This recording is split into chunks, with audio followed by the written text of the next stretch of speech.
Look at the sort of three clubs in the main who are considered to be in a title race. They've all had this period of being questioned inside 7 games, Jamie, haven't they? City with those 2 defeats, Arsenal for not being adventurous enough when they went to Anfield, and Liverpool are in that period at the moment. Yep, absolutely. And I think it might be that kind of season. I genuinely believe that. If you were to ask me whose shoes you'd like to be in right now, you'd have to say Arsenal. And that was before a game where people were questioning if they lose at Newcastle, are they out of the title race? And that's how quickly things can change. You know, Liverpool were unbelievable last year. I use the analogy that they climbed a mountain. They had so much togetherness. They were a desire to go and win the title as a team. And everything was spot on. You know, they had players that were playing at the peak of their form, you know, Virgil van Dijk and Mohamed Salah, and everything was absolutely right. And they blew teams away in the first half of the season.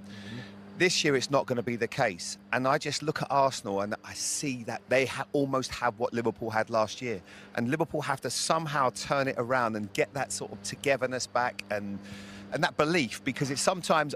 I wasn't lucky enough to win a title, but when you can see when a team are going to win it, and United were relentless at it, you can see that they knew what they had to do, and that's what Liverpool have to find again. And it's a little wobble. I said use an analogy, yes, it's a mini crisis, but they will get through it because the players they've got are too good for it not to happen, but they need players to get back in form.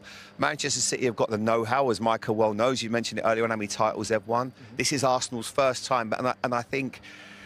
right now, for me, they are the favourites. The squad that they've built and the players that they've brought in gives them a real advantage.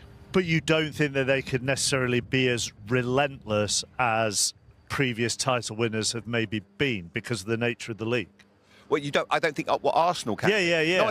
No, they have their look. They have that look. They could be as relentless as, say, Liverpool last season. I think right now they're the ones to beat. You know, I think when I watched them at Newcastle, that was such a big moment for them. And we're talking 7 games in. Years ago, we didn't even put the league table up to 6 games, but now we've already going like this. They're going to happen. He's rubbish. He's okay, and then we're writing people off left, right, and centre, teams off. So everything can change. But as we talk right now, after 7 games, an international break upon us, I think Arsenal do look the team to beat, but do not write Liverpool off. But they have to find that belief again, because it has been difficult for them this pre-season. Make no mistake. I think it's about who holds their nerve. When we won the title in 2012, we didn't believe we could win the title. Then United go points clear, or we were points clear. Then United went points clear. They dropped points, and then we had to go into the final stages needing to win. I think there's a different psychological battle with yourself and the team and everyone around you if you go 5 or 6 points clear. I would rather be chasing than be ahead like when we won the league, because no one's expecting you. I think Arsenal now, they've got the players. Jamie's alluded to it. They've got the squad, but they just need to get over the line, and that is the bit, because it's going to be. We were all saying Liverpool, weren't we? We was all saying Liverpool at the start of the season. I mean, yeah. Every pundit was writing them off. Everyone was saying Liverpool. They was talking about all the signings. Isak going to be the different. Ekitike has been outstanding as well, and now a week later we're saying, well, Arsenal. I think it's just who holds the nerve the best at the right time. And emotion Correct. Played a part. There's no doubt at all for Arsenal that emotion has got in the way in the last few years for Arsenal at times. They have to stay calm. But with the players they've got, the only thing is Odegaard picked up an injury yesterday, and he looks like he'd found a little bit of form again. But there's going to be so many twists and turns. And I looked at Man City first half today, and we both did, and we're like, wow, this looks like a real team.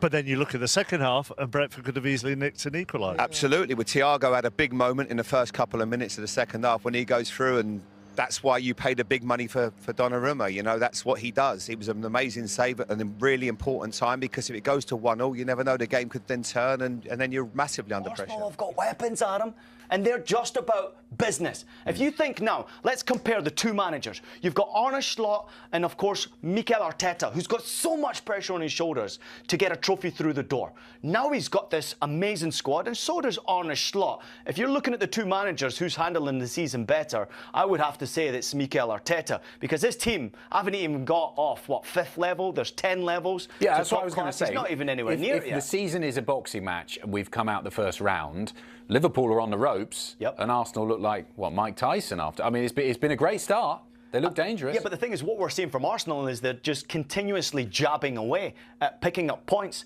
They're not trying for the knockout just yet. Now, we've not seen that top-class Arsenal performance, and I thought they were very disappointed against Liverpool at Anfield, right? That was the one game where I thought Arteta let himself down there. That was an opportunity to be even bigger of a gap between yourself and Liverpool. Why are you nervous about that? Why don't you go for those types of games? And I think at this point, when you're now top of the table and Liverpool have been found out to be a bit